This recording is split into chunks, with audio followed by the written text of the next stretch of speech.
আজকে আমি তোমাদেরকে যে গল্পটি বলবো তখন আমার বয়স ছিল 16। আর আমার একটা চাচাতো ছোট্ট বোন ছিল। তার বয়স ছিল 13। তার নাম ছিল আরশি। সে দেখতে অনেক সুন্দরী এবং কিউট ছিল। ছোটবেলা থেকেই তাকে দেখলেই আমার মনের ভিতরটা কেমন জানি হয়ে উঠত। যদিও সে আমার চাচাতো বোন ছিল, কিন্তু তারপরেও নিজের বোনের মতোই আমি তাকে সব সময় দেখতাম। সে আমার আপন কাকার একমাত্র মেয়ে। কাকা বিয়ে করেছে, অনেক দিন হয়ে গেছে, কিন্তু তাদের ঘরে আর কোনো ছেলে মেয়ে নেই। একটাই মেয়ে, তার নাম হলো আরশি। আরশির বয়স যদিও মাত্র 13 হবে, কিন্তু আরশিকে দেখলে মনে হয় যেন আসমানের পরী। তার রূপ যৌবন এত সুন্দর, এত লাবণ্যময়ী, আর চেহারার সৌন্দর্য তো বলাই বাহুল্য। কি বলবো বন্ধুরা, যদিও আমি তখন ইন্টারমিডিয়েটে পড়তাম, তেমন কিছু বুঝতাম না। শুধু সব সময় তার দিকে হা করে তাকিয়ে থাকতাম। এরকম একটি সুন্দরী মেয়েকে দেখলে কিভাবে টিকে থাকতে পারি? তাও আবার আমার চোখের সামনে সব সময় ঘোরাঘুরি করে। আস্তে আস্তে তার প্রতি আমার অন্যরকম চিন্তা ভাবনা চলে আসতে থাকে। আমি খুব বিস্মিত হইতাম যখন তাকে দেখতাম। আমার ছোট বোন, সে যখন আমার চোখের সামনে গিয়ে মাঝে মধ্যে আমার সামনে দিয়ে হেঁটে যেত, তখন আমি তার দিকে অপলক চোখের দৃষ্টিতে তাকিয়ে থাকতাম। মনে মনে ভিন্ন কিছু ভাবতাম। তার রূপ এবং সৌন্দর্য আমাকে এমনভাবে পাগল করে বসতেছে। একটা সময় আমি তাকে ছাড়া কোনো কিছু কল্পনাও করতে পারি না। যেদিকেই তাই আমি শুধু তাকেই দেখি। সে যেন আমার কল্পনা হয়ে গিয়েছে।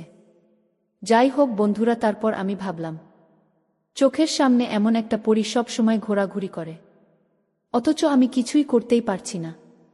আর সবচেয়ে বড় কথা হচ্ছে, বন্ধুরা, সে আমার ছোট বোন। যদিও সে আমার আপন ছোট বোন না, আমার কাকার একমাত্র মেয়ে, অর্থাৎ আমার চাচাতো বোন। তাই আমি তাকে কোনো কিছু বলতে পারতেছি না। কিন্তু এইভাবেই আমার আর দিন যাচ্ছিল না। কিন্তু আমার মনের কথাগুলি তাকে প্রকাশও করতে পারছিলাম না। মনে মনে ভাবলাম, আমি যদি আমার মনের কথাগুলি তাকে প্রকাশ করি, তাহলে সে যদি কাকির কাছে বলে দেয়, তাহলে তো আমার সর্বনাশ হয়ে যাবে। এই চিন্তা ভাবনা করে আমি আমার মনের কথাগুলি আর প্রকাশ করতে পারছিলাম না। কিন্তু তাকে প্রকাশ না করে আর থাকতেও পারছিলাম না।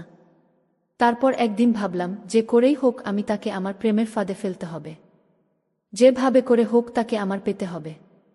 মনের মধ্যে বন্ধুরা তখন আমার ভিন্ন চিন্তাভাবনা চলছে। বিশেষ করে আমার মনের ভিতরটা ভিন্ন হয়ে গেল। যেভাবে হোক আমি তাকে আমার অনুকূলে আনব। এই চিন্তা ভাবনা নিয়ে তার সাথে প্রথমে ভালো করে প্রেমের অভিনয় শুরু করলাম। কিভাবে তার সাথে অভিনয় করব? মানে একবারে ভালোভাবে ফ্রি হব, সেই কৌশল খুঁজে পাচ্ছিলাম না। মনে মনে চিন্তা করলাম, কিভাবে তাকে আমার অনুকূলে আনা যায়। আমি যা বলি সে তাই করবে। এক কথায় সে আমার হাতের পুতুল হয়ে যাবে। এরকম কিছু চিন্তা ভাবনা করছিলাম, কিন্তু কোনো কিছু মাথায় আইডিয়া আসছিল না। আর তাছাড়া আমার বাবা আমার কাকার মধ্যে খুব একটা বেশি ভালো সম্পর্ক ছিল না। তারা বিভিন্ন বিষয় নিয়ে সব সময় ঝগড়াঝাটি করত। কিন্তু আমার কাকি আমাকে খুব ভালোবাসত, খুব মহব্বত করত। কিন্তু আমার কাকা আমাকে দেখতে পারত না। আমার চাচাতো বোন আমাদের এখানে বিভিন্ন প্রয়োজনে আসত এবং আমার মায়ের সাথে তার ভালো খাতির ছিল। কিন্তু আমার কাকার মেয়েকে আমার ধারে কাছে আসতে দিত না কাকা। মানে আমাকে দেখলেই উনি যেন হিংস্র হয়ে যেত। মনে মনে রাগ হতো। আমি জানি না কেন উনি আমার সাথে এরকম করত। আমার কাকা যদিও আমার বাবার সাথে ঝগড়াঝাটি করত মাঝে মধ্যে, কিন্তু আমি তো কাকার সাথে কোনোদিন ঝগড়া করি নাই।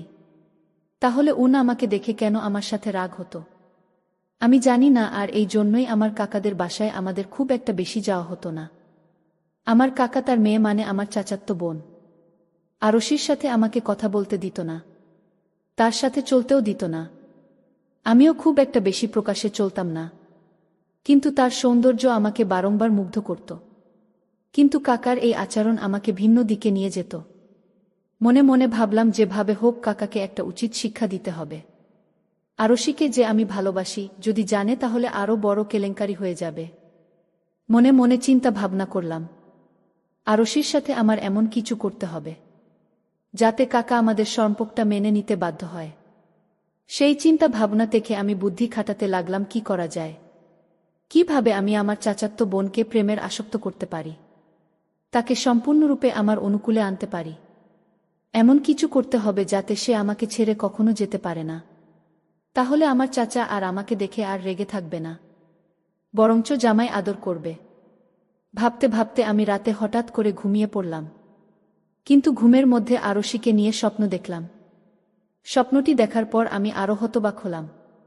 ভাবলাম আমি আমার মনের মানুষটাকে কখন মনের ভাষা প্রকাশ করব এবং কখন তাকে আপন করে পাব। এই সব চিন্তা করছি আর আমাদের বাসায় বসে বসে টিভি দেখছি। হঠাৎ করে একটি নাটকের সিন ঠিক আমার জীবনের মতোই আমার চোখের সামনে ভেসে উঠল। আমি খুব মনোযোগ সহকারে দেখতে শুরু করলাম যে কিভাবে একটা ছেলে একটা মেয়েকে খুব সহজে ইমপ্রেস করতে পারে। আমি নাটকের দৃশ্যটি দেখে আমার মনটা শান্ত হয়ে গেল। ভাবলাম এই টেকনিকটা যদি আমি অ্যাপ্লাই করতে পারি, তাহলে হয়তো আমার চাচাতো বোন আমাকে কখনো ছেড়ে যেতে পারবে না এবং সে আমার কথায় উঠবে এবং বসবে। পরের দিন সকালে থেকেই চিন্তা করলাম এই কৌশলটা কাজে লাগানো। সকালে ঘুম থেকে উঠে কলেজে চলে গেলাম। কলেজ থেকে আসার সময় কিছু ভালো ভালো বিদেশি চকলেট আরশির জন্য উপহার নিয়ে আসলাম। এমনিতেই আমি তার সাথে খুব একটা বেশি কথা বলতাম না, আর আমার কাকা বলতো আমাকে তার সাথে চলাফেরার জন্য আমাকে দিত না, সেও আমাকে চলতাম না। তাই আমাদের মধ্যে দূরত্বটা ছিল অনেক বেশি। কলেজ থেকে এসে সেদিন চকলেট নিয়ে আনতে করে আমি পিছন থেকেই আরশিকে সুযোগী বুঝে ডাক দিলাম। বললাম, এই আরশি শুনো। আরশি আমার ডাক শুনে সে যেন হতবাক হয়ে গেল। সে ভাবল ভাইয়া তো আমার সাথে কথা বলে না তেমন বেশি একটা, তাহলে ভাইয়া আমাকে পেছন থেকে ডাকতেছে কেন? আরশি আমার ডাক শুনে সাড়া দিয়ে বললা, ভাইয়া আমাকে ডাকছেন? আমি বললাম, হ্যাঁ আমি তোমাকে ডাকছি। তারপর আমি কোনো কিছু না বলে তার হাতে কতগুলো বিদেশি দামি দামি চকলেট দিয়ে বললাম, আরশি আমি তো তোমাকে এখন পর্যন্ত কোনো কিছু দিতে পারি নাই।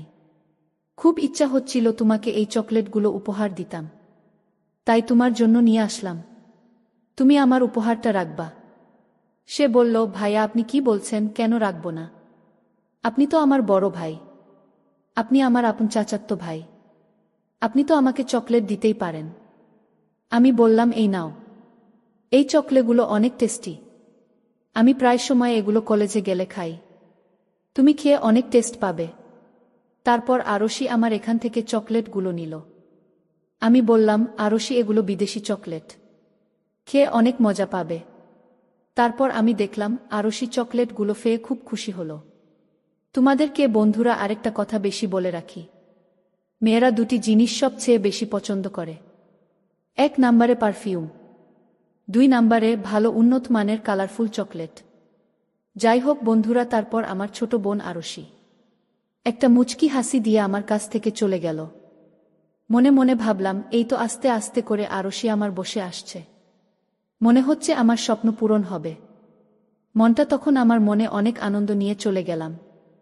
ভালো একটা শপিং মল থেকে আরশির জন্য রাধা কৃষ্ণের একটি গিফট নিলাম। গিফটটি খুব সুন্দর ছিল। গিফটটিতে একদিকে দিয়ে রাধা আর একদিক দিয়ে কৃষ্ণ, তারা দুজন দুজনকে খুব মোমেন্টে আছে। মনে মনে ভাবলাম, এমন একটা দৃশ্যের গিফট পেয়ে মনে হয় আরশি অনেক খুশি হবে।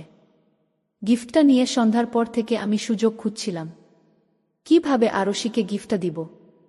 কোনো সুযোগ পাচ্ছিলাম না। তারপর হঠাৎ তার জানালার পাশ দিয়ে তাকে ইশারা দিলাম। সে আমার ইশারা পেয়ে বের হয়ে আমার কাছে আসলো। আসার পর তার হাতে আমি গিফটটা দিয়ে আর কোনো কথা না বলে চলে আসলাম। আমার মনে হলো আমার গিফটটা পেয়ে সে অনেক খুশি হলো। আর সবচেয়ে বড় কথা হচ্ছে, আমার কাকাওকে আর আমাকে কখনোই একসাথে চলতে দিত না। আমরা খুব একটা ফ্রিলি কথা বলতে পারতাম না, আমাদেরকে লুকিয়ে লুকিয়ে কথা বলতে হতো।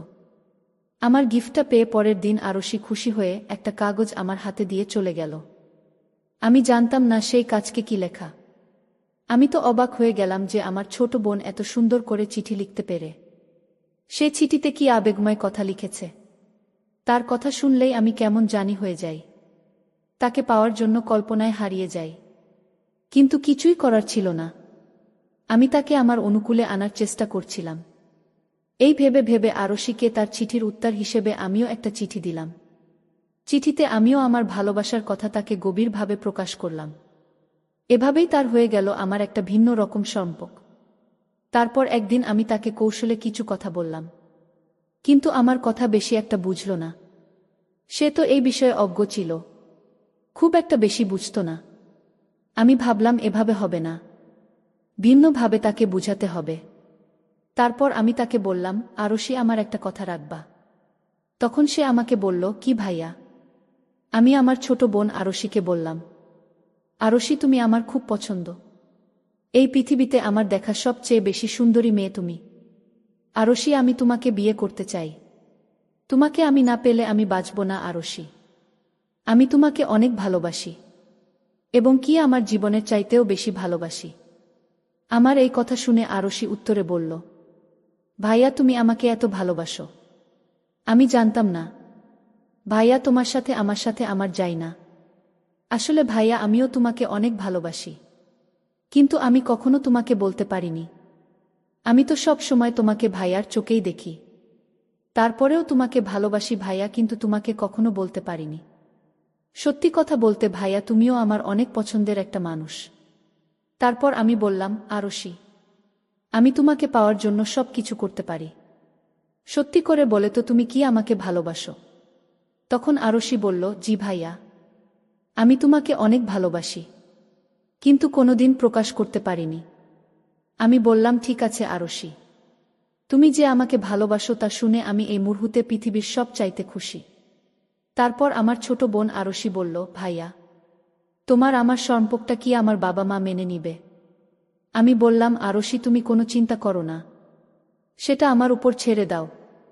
তুমি শুধু আমার কথা অনুযায়ী কিছু কর্ম করতে হবে। আমি বললাম, কি কর্ম ভাইয়া? আজরে রাত্রে আমি তোমার জানালা দিয়ে আস্তে আস্তে ঠোকা দিলে তুমি বের হয়ে আমাদের বাড়ির পিছনের আম বাগানে চলে আসবা। তারপর আমি তোমাকে সব কিছু বলছি। তারপর বন্ধুরা, আমি চাচাতো বোন আরশি আমার কথা মতো সেই দিন রাতে আমাদের আম বাগানের বাড়ির পিছনে আসলে তাকে এমন কিছু করেছিলাম, যার ফলে অল্প কিছুদিন পরেই আরশির অবস্থা অন্যরকম হয়ে যায়, যা আমাদের পরিবার এবং আরশির বাবা সহ আমাদের ঘরোয়াভাবে বুঝে ফেলে। তারপর আরশির বাবা এবং আমাদের পরিবার আমাদের সম্পর্ক মেনে নিয়ে আমাদের বিয়ে দেওয়ার সিদ্ধান্ত নেয়। অবশেষে আমাদের পরিবার এবং আরশির পরিবার সবাই মিলে ধুমধাম করে আমাদের বিয়েটা হয়ে যায়।